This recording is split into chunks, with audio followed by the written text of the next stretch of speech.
That's students. It's Mr. Murphy. It's Wednesday, the 29th. Beautiful day up here in Maine. We had a little bit of snow on Monday and it was cold and pellet stove was going. Today's 55 and sunny and nice day. So we're hoping no more snow. I think it's May 1st. I look at the calendar correctly on Friday. So anyway, we hope you're safe. We hope everyone's healthy. We appreciate your tuning in.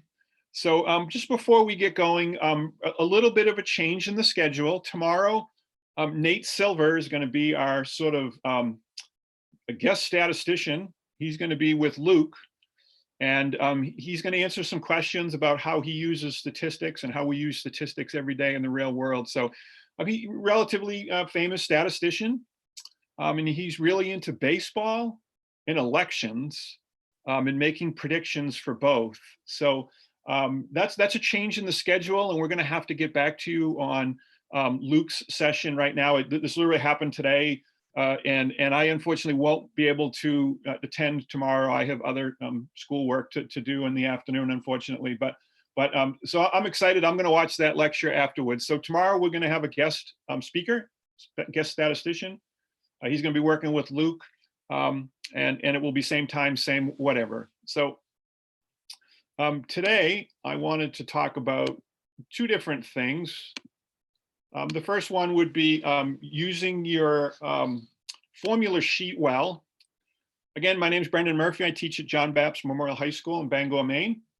And hopefully you've seen both Luke and I. Luke teaches at East Kentwood High School in Michigan. And so before we do the homework, I'm going to try and do two things today. Go through the formula sheet that the College Board provides. So that may be something that you want to print off before the actual day of the test. And then some common student errors. Again, anytime I talk about, this is a mistake that kids make, that's not judging, that's not meant to imply anything. It's just as a reader, we tend to see common mistakes over and over and over again. And clearly that means that concept was more difficult for kids. And I always look at it as like, perhaps I didn't teach it very well to my students if that many kids are making the same mistake over and over again. Perhaps as a teacher, I need to up my game a little bit. So here is the homework from last night. Past studies indicate that about 60% of trees in a forested region are classified as softwood. That makes sense to me living in Maine. A botanist studying the region suspects that the proportion might be greater than 0.60. Maybe leaning towards a hypothesis test, but let's just keep reading. The botanist obtained a random sample of trees from the region and conducted a test. Null hypothesis P equals 0.6 versus alternate hypothesis P is greater than 0.6. Yep, it's a hypothesis test now. I feel pretty good about that. The p-value of the test was 0.015. That feels like a relatively small p-value. Which of the following is a correct interpretation of that p-value? So let me just switch to my document camera here.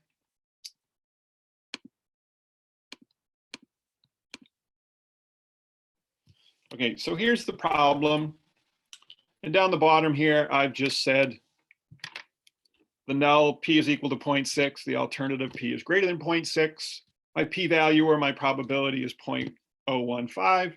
And I just made a little note to myself, we typically reject the null hypothesis in favor of the alternative. I don't like the word except. I think we talked about that one day when we were grading student papers. And I typically want to compare my p-value to my alpha level of 0.05. And then I make a decision. So it feels like here we would reject the null hypothesis in favor of the alternative. So let's go back and look at our problems here. This was a really good problem, and I almost swung and missed on that. So if it is true that 60% of the trees in a forested region are classified as softwood, 0.015 is the probability of obtaining a population proportion greater than 0.6. That actually felt okay to me the first time I read it, and I went fast.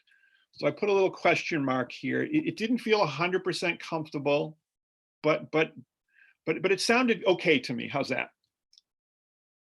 If it is true that 60% of trees in a forested region are classified as softwood, 0.015 is the probability of obtaining a sample proportion as small or as smaller than the one obtained by the botanist. That one didn't feel too good to me, so I sort of crossed that out. But I kind of zoomed in on the sample proportion. So I was pretty comfortable that wasn't the right answer, and it got me thinking a little bit more about, is A the best answer? If it is true that 60% of the trees in a forested region are classified as softwood, 0.015 is the probability of obtaining a sample proportion as large or larger than the one obtained by the botanist. And then it clicked. That felt really good to me. I went back here and crossed out A. You know, it was the population proportion. That's really not what the evidence has talked about. So C feels much better to me. Let's just keep reading for the heck of it. If it is not true that 60% of the trees in a forested region are classified, yeah, that didn't really make too much sense to me.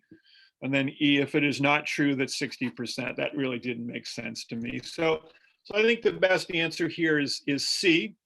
And I like to say to my students, you know, when we do a hypothesis test, you know, the first thing we write down is the null hypothesis.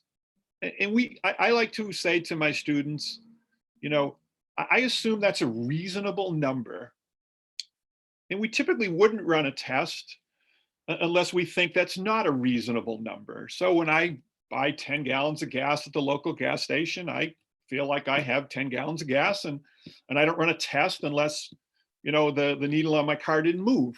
So we only run a test if we think something's up, if we think that that's not reasonable. So really nice problem. And I like to say to my students, read all 5 answers always, even if A sounds good, or you think A is the correct answer. I'm sure you've heard all year long that language is super important in statistics, and precision of language. And I really liked A at first, and it wasn't 100% comfortable with it. So I kept reading. And when I saw that, then I was sold. C was really the best answer. So really nice problem from Luke. I appreciate that. Had fun doing it, and I had to think about that one a little bit myself. So here's page 1 of your formula sheet. Hopefully you've been using this all year with your teachers in school, and that you're comfortable with it. You can use this on the AP exam this year, modified AP exam. Open book, open notes. So you can pretty much use theoretically anything you want. I'm going to have my students print this page and this page before the test. And if they feel like they want to put more formulas on here, that's perfectly fine. They can do that. You know, honestly, when students put note sheets together, note cards, I don't think it helps them all that much on the test itself. But I really do think it helps them study for that test. So I'm going to recommend that perhaps you want to print these out beforehand, and perhaps you want to add in some formulas or little notes, whatever you want. That's perfectly fine. So whatever you're comfortable with. The reality is you may or may not use this during the test. I don't know. I'm just speculating here. But it's not going to hurt to have it. It's not going to hurt to have little notes to yourself or whatever. And so feel free to go ahead and do that. So I guess right up here we have X bar, which is the sample mean.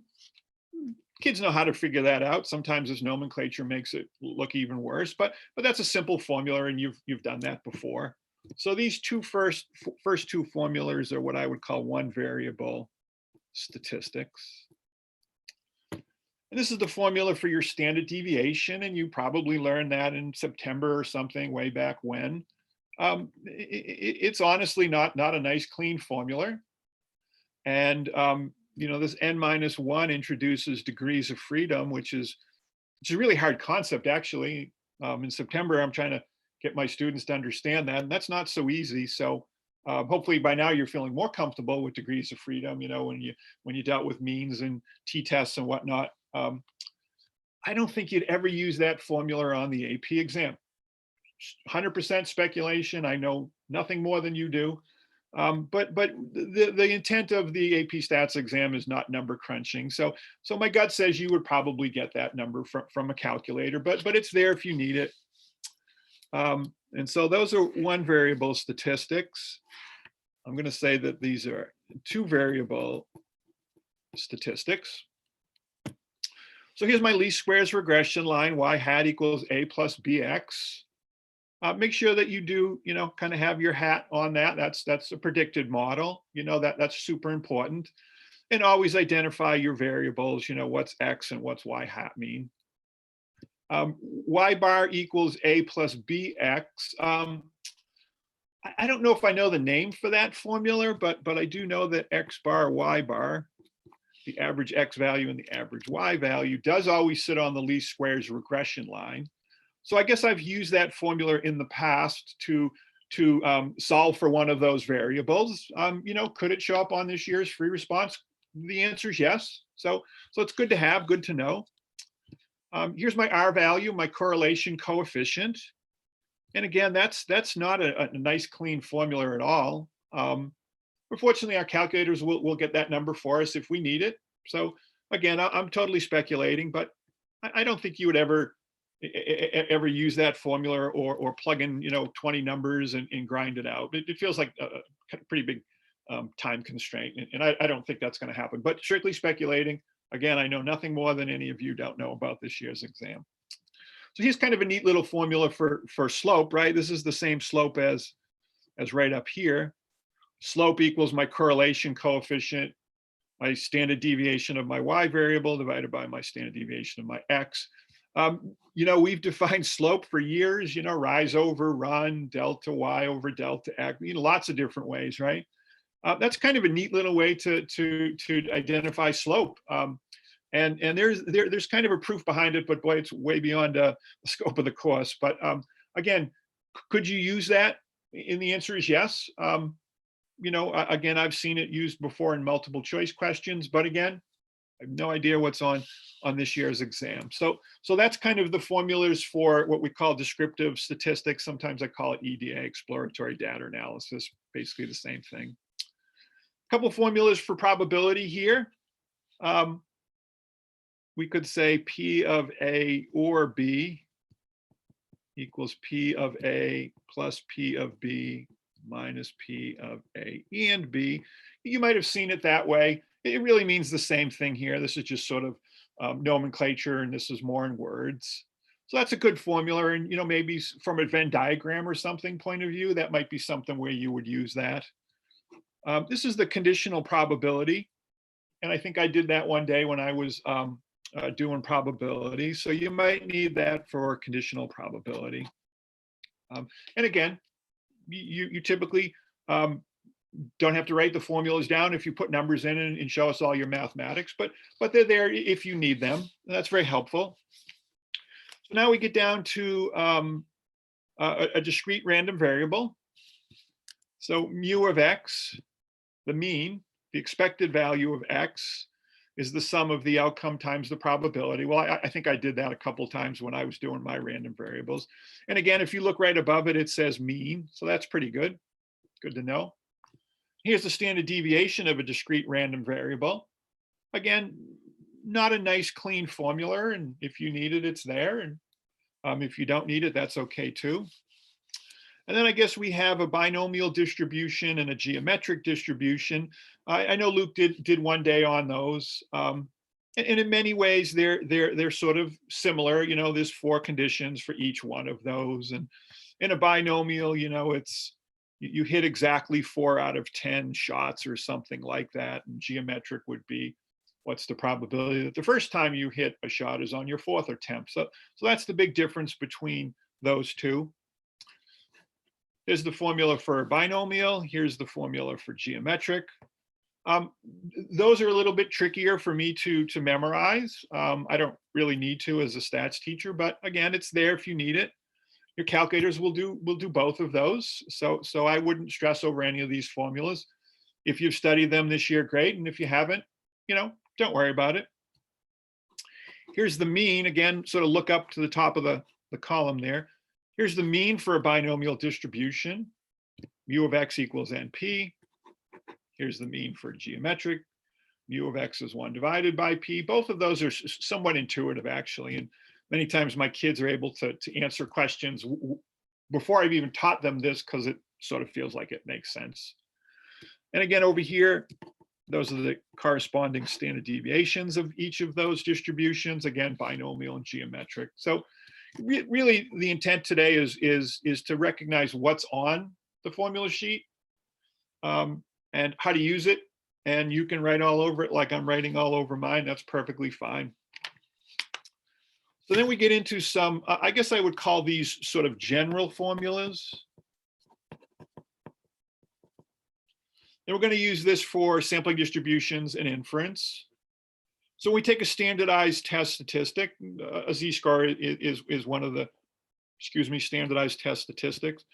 It's some sample statistic minus some population parameter all over the standard error. So notice that all the formulas that Luke and I did, I think it was really 1 week where we did 1 sample and 2 samples, hypothesis test, confidence intervals. Not all those specific formulas are given to you. This is somewhat general. But all the problems I did, if we named the test at the top of our paper, then we didn't need to use the specific formula here. So this is just sort of, these are somewhat general. All confidence intervals are built the same way. We start with some sample statistic and we add and subtract. Those two numbers multiplied give us the margin of error. Critical value, that's going to be a critical Z or critical T, depending upon whether we're dealing with proportions or whether we're dealing with means. Standard error of the statistic, maybe another way to say that would be the standard deviation based upon the sample size or something like that. So when I multiply those two numbers together, I get the margin of error. So all confidence intervals, both 1 and 2 samples, are sort of built the same way. And they're built off of this sort of general formula. We did chi-squared one of the first couple of days. We're way back in March when we first met all you guys, but it's not on this year's test. So for the sake of time, let's not worry about the chi-squared formula. Okay, so here's page 2. And page 2 is really going to be,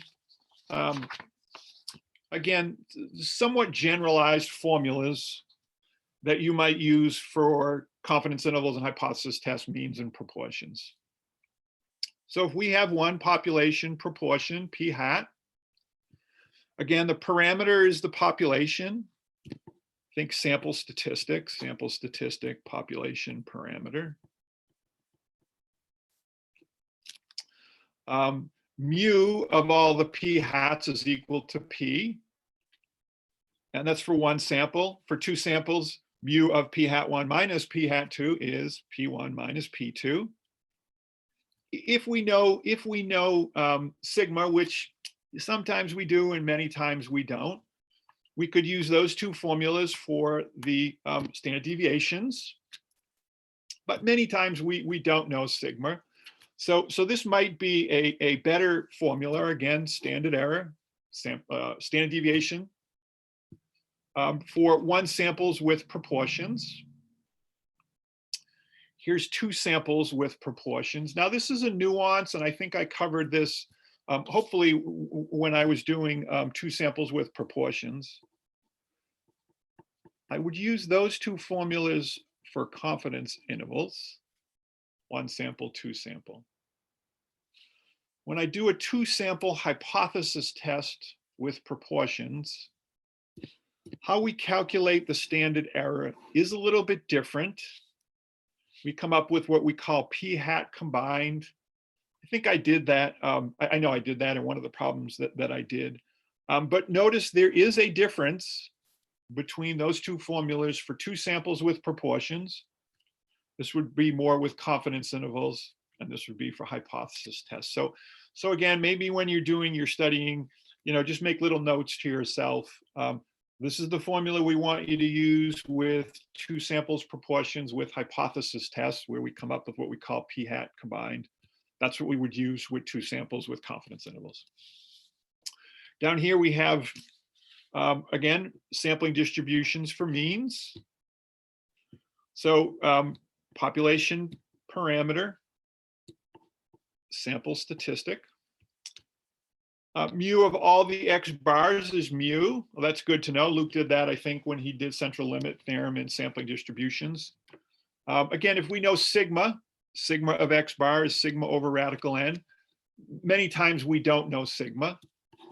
So probably many of the problems this year you did with one sample, to get the standard error, it's your standard deviation divided by square root of n. That may look a little bit more common than this. If we know sigma, we would use this formula, but many times we don't. So I'm going to have to use SX here, or my standard deviation. For two samples of two populations, mu of x bar 1 minus mu of x bar 2, well, that's just mu of 1 minus mu of 2. Again, if we know sigma, I could use that formula to come up with the standard deviation. Many times we don't. And so over here, I can calculate the standard deviation of my two samples by S1 squared over N1 plus S2 squared over N2. And I can use that for both confidence intervals and hypothesis tests, a little bit different than up here, like I just talked about with proportions. So again, not all the formulas that you potentially could need are on this sheet. But I guess the general formulas or helping you sort of start the problem are all on this. And so this is newer this year. We used to have an older formula sheet, and I think this one's so much better. And my students did find it easier to work with. So we've been working with this all year, and they've been feeling pretty comfortable as to which formulas are on here and which aren't. The remaining formulas down here are not going to be on this year's test. This is what I call inference for regression.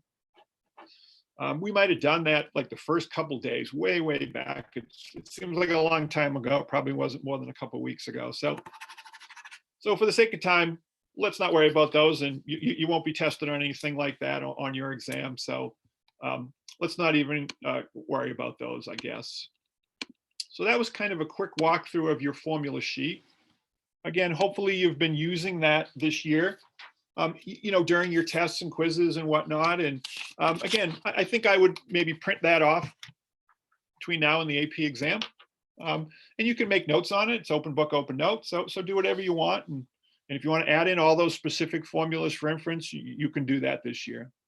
So I've had this slide pretty much every day, and it's giving you some updated information on when your test is and all of those things. So for the sake of time, let's skip that. So what I wanted to do for the rest of today is talk about some common errors that students make. Again, this is not judging. This is not meant to be derogatory. These are just things that we see as readers, as graders. And kids lose valuable points every year on the AP exams by making some of these common errors. So I broke it down into the 4 different themes or threads. So exploratory data analysis, experimental design, probability and simulation, and then inference. And so I'm just going to kind of walk through these. If need be, I'll go over to my document camera and actually write some of them out, but many of them are pretty self-explanatory. So when we ask students to compare 2 data sets or 2 distributions or 2 graphs, many times students just list the 2 summary statistics, or they make a list of all the different, mean, median, mode, range, but they don't actually compare them. Well, almost always when we give you 2 different sets of data, we want you to say something like, the median of A is greater than the median of B. And so students many times just list those out, but they don't actually compare them. So make sure that, if you're given things and you're asked to compare, well, actually compare them. A is greater than B, they're both approximately equal, all of those things. So I'm just going to switch to my document camera here. If I need to write something, I will. When writing out the least squares regression line, students forget to write y hat and identify the variables. So, you might see a student do y equals 2 plus 4x. I'm just making that equation up. And they think that they've answered the question correctly, but they haven't put a hat on the y, meaning a predicted y value, and they haven't identified either variable. So the student thinks they've done it correctly. They don't have the hat, they haven't identified the two variables, and so they're not going to get full credit for that. When asked to describe a distribution, students should always comment on at least shape, center, spread. I think I had an acronym GSOX at one point. One of the problems I did, shape, center, spread. All the textbooks now talk about that. You probably heard that a million times. I like to have my students, mention outliers if they think exist. So outliers, if they exist, should be mentioned. And I also like to talk about gaps or clusters. So there's a big gap right in the middle of my data set, like why did that happen? And that could be pretty important. So most rubrics call for at least shape, center, spread. And we do want you to mention outliers if they exist. Show all of your work when calculating a z-score. I guess I could extend that to pretty much any problem on the AP Stats exam, right? Please show us your math, even if you're using your calculator, even if it's something you can do in your head. Please, please, please show us all of your math and setup. And I like to say, use your calculator to just check your numbers. How's that? Sometimes students write actually too much on a free response question, especially in sort of this first theme or thread here, the exploratory data analysis. Most of these questions you can answer in 1, 2, 3 sentences. There's no need to write 4 paragraphs. It feels like sometimes students just, they write and they write and they write and they write. As a reader or grader, I have to read everything on your paper, even if I think you're way off base, even if I think you're not going to earn any points. I have to read everything. And the problem with writing too much is sometimes you might say something wrong. And I have to read that and I have to take that into consideration following the scoring guidelines, what to give you for that part of the problem. So I like to tell my students, short and sweet, answer the question asked. So make sure that you're answering what we asked you. Answer it in context. Well, you've heard me say that a couple thousand times, right? Last couple of weeks. And then move on. So short and sweet. If you can say it in 2 sentences in context, great. Say it in 2 sentences and move on to the next problem. There's no extra credit if you list a whole bunch of work or a whole bunch of statistics, a whole bunch of things that we're not asking for. There's no extra credit in any part of these problems. So write full sentences, write in context, be specific, but don't feel like you have to write, a short story. That's not what we're shooting for. Not understanding how and why we transform data to make it look linear and then interpret the least squares regression line. I'm not sure if Luke did that. It's a minor part of the course, but there's one part of the course where we, might have, clearly nonlinear data or something like that, and we take the natural log of both sides or one side or something like that. So I think I would review that. It's still in the scope of the course, and I think I would just make sure that you're comfortable with perhaps transforming nonlinear data and somehow making it look linear. So then we get down to experimental design, designing an experiment. I really enjoy this part of the course here. It's fun, and this vocabulary is super important here, super important. So sometimes students don't fully understand the vocabulary, and they use these words incorrectly. If you don't know how to use confounding variables correctly, just say it in plain English. So don't feel like you have to use the exact statistical term. If you're more comfortable just saying it in plain old English, just say it in plain old English. Perfectly fine. Sometimes students don't tell us exactly how they randomized. They just said, we randomly put, the data into 2 groups. Almost always we want to know how you did that.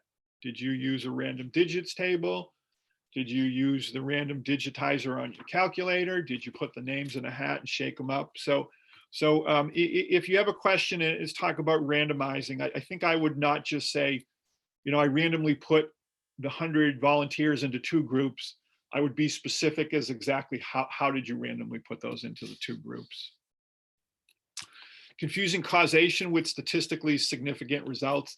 I did a problem where we had a really low p-value and it asked about causation. Well, we can only talk about causation when running an experiment. So Just because we have statistically significant results, a really low p-value, doesn't mean that we can say this caused that. So understand the difference between an experiment and hypothesis testing, and what the difference is between causation and statistically significant. There's many different randomizing designs that we could use: completely randomized design versus randomized block design, or something like that, stratified random sample. So again, just understand the different vocabulary words and how we can apply those to different problems. Sometimes students confuse control groups with controlling outside variables. So when I did experimental design, one of the 4 things that I like to think about is control. We don't always need a control group, but we always need to control outside variables entering into our experiment, which could ultimately skew the results or something like that. So I do a nice Coke Pepsi taste test with my students in the middle of the year to try and get them to see that not all experiments need control groups. All experiments need us to control for outside variables entering into the experiment. So a nuance in language, but super important. Many times students think that an experiment cannot be double blind because someone needs to know what's going on. Well, someone does actually need to know what's going on. That is important, but almost always in AP stats, we want our experiments to be double blind, so that the patients or subjects don't know what they're getting, and the evaluator doesn't know, but there's clearly a third person who knows exactly what's going on. So again, I know nothing about this year's exam, but I think almost always we want to have a double blind experiment in AP stats, if at all humanly possible. When asked to randomize, if we don't say use a random digit table or something like that, you can use any randomization method you want. I actually think putting the names in a hat and shaking them up works just as well, and it's easy to explain. If you use a random digit table, you have to talk about repeats and how many numbers and how do you go from row to row. It's just more expensive, much more extensive, and it takes more time. Using your calculator, kind of the same thing. You need to talk about repeats and when do you stop, and do you do 001 or just 1, and much more complicated.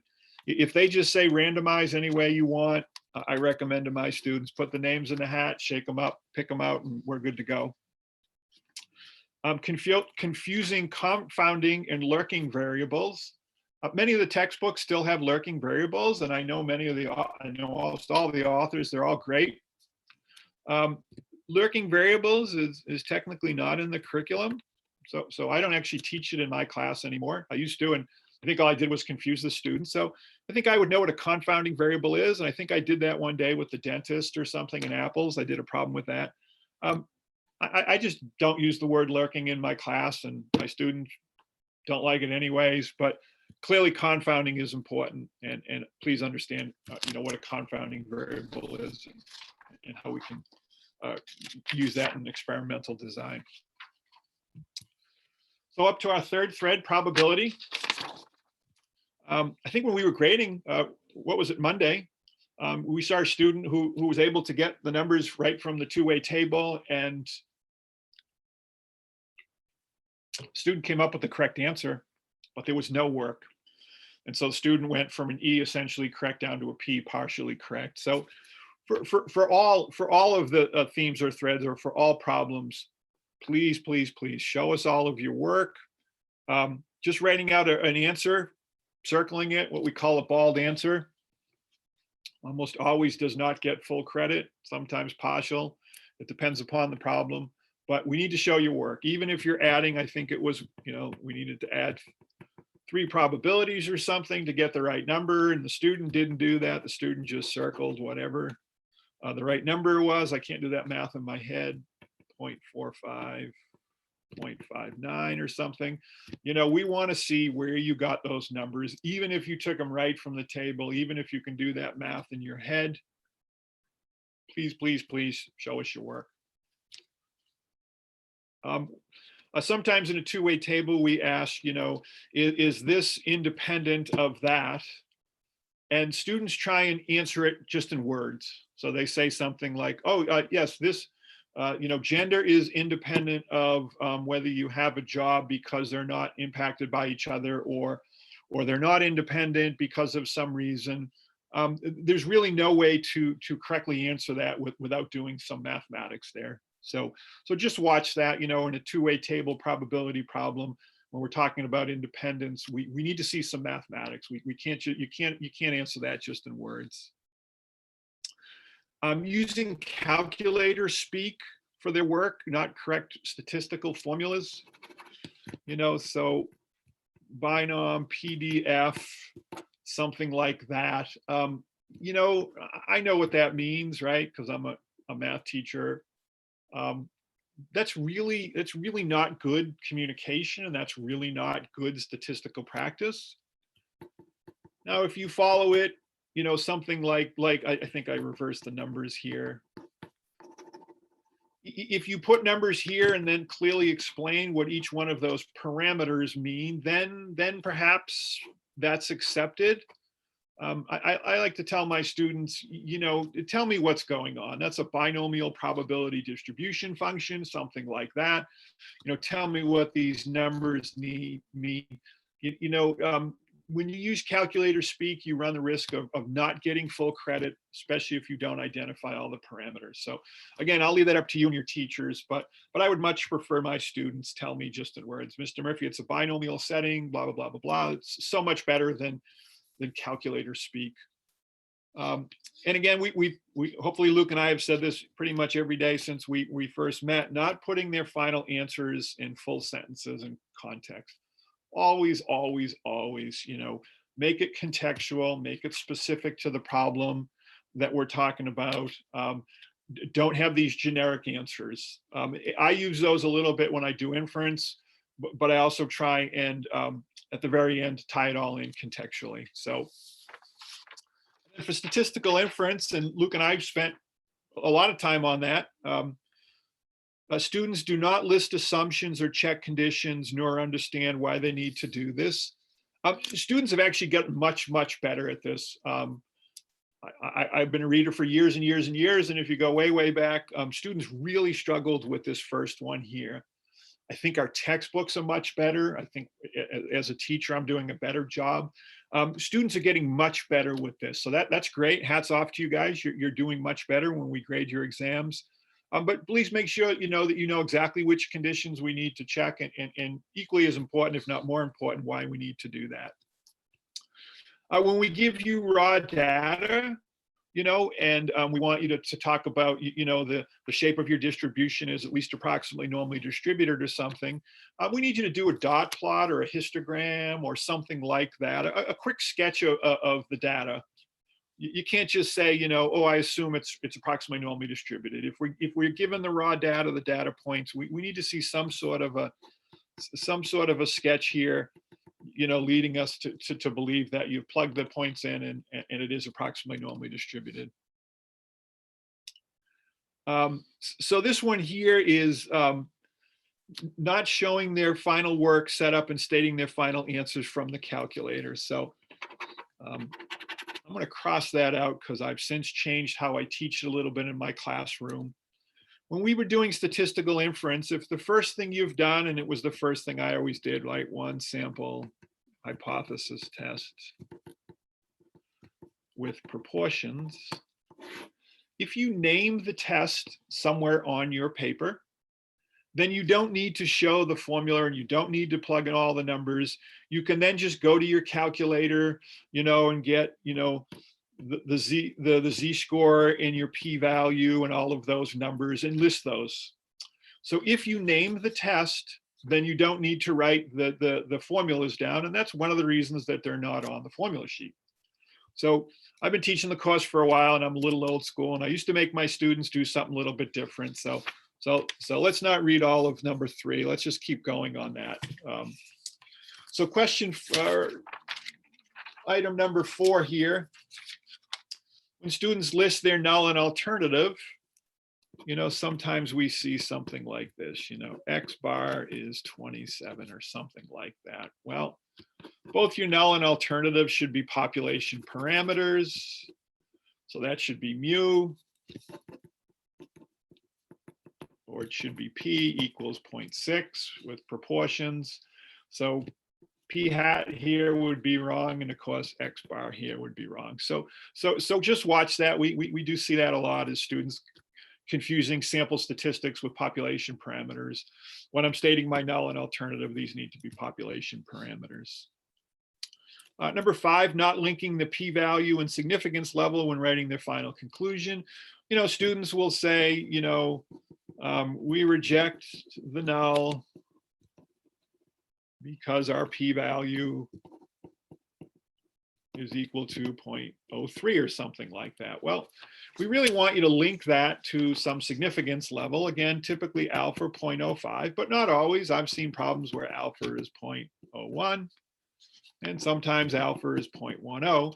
We want you to compare your significance level with your p-value and then make a decision. So sometimes stating, the p-value is really small or the p-value is large, it's not enough. We typically want to see that linkage to some significance level. And those are sort of 3 typical ones right there. Reversing their conclusion. When P is low, therefore, we fail to reject the null hypothesis. No, when we have a low p-value, a small p-value, we reject the null hypothesis in favor of the alternative. There are other ways to phrase that. That's sort of my general phraseology, I guess. When P is low, we have convincing evidence to reject the null hypothesis in favor of the alternative hypothesis, something like that. So sometimes we see students kind of reverse those. And then finally, number 7 here, I don't like the word except in inference at all. There are other teachers who disagree with that, and that's perfectly fine. But we don't accept the null. We either reject or fail to reject. I don't like to accept the alternative. I like to say we reject the null hypothesis in favor of the alternative. I think the word accept is kind of too definitive, too concrete, too I definitely proved something, and that's really not what's happening in a hypothesis test. We have some sample data and we weigh the evidence. We run a test, we turn it into a p-value, and we try and make a decision. But we never know whether we've made the right decision sometimes until after the fact, and that's type 1, type 2 errors. And I think Luke did that one day. So let's just go back to the PowerPoint. I think it's almost that time. So I pretty much just walked through those common errors for the 4 different themes or threads in the class. Hopefully by now you're feeling more comfortable with how to use that formula sheet. I didn't go through the tables today, but you can use your tables. There's 2 pages of a z-table, one t and one chi-squared. Of course, chi-squared is not on this year's exam, so don't worry about that. You can have that. You can have open book, open notes. And I think between now and the AP Stats exam, I would print that out, have it handy. Feel free to write other formulas if you want on your exam. That's perfectly on that formula sheet. That's perfectly fine this year with the modified exam. Again, similar to all problems in AP Stats, we should be able to write a clear, concise solution in context. Short and sweet, I like to say to my kids. Don't volunteer anything, answer the question at hand, move on to the next part of the problem. Here's your homework. I think this is interpreting a p-value, and Luke did a good job with that yesterday. Again, I added these slides, I think, earlier this week. There's lots more practice on AP Classroom. So if you want to be practicing some more of these free response, of course, this year's exam is nothing but free response.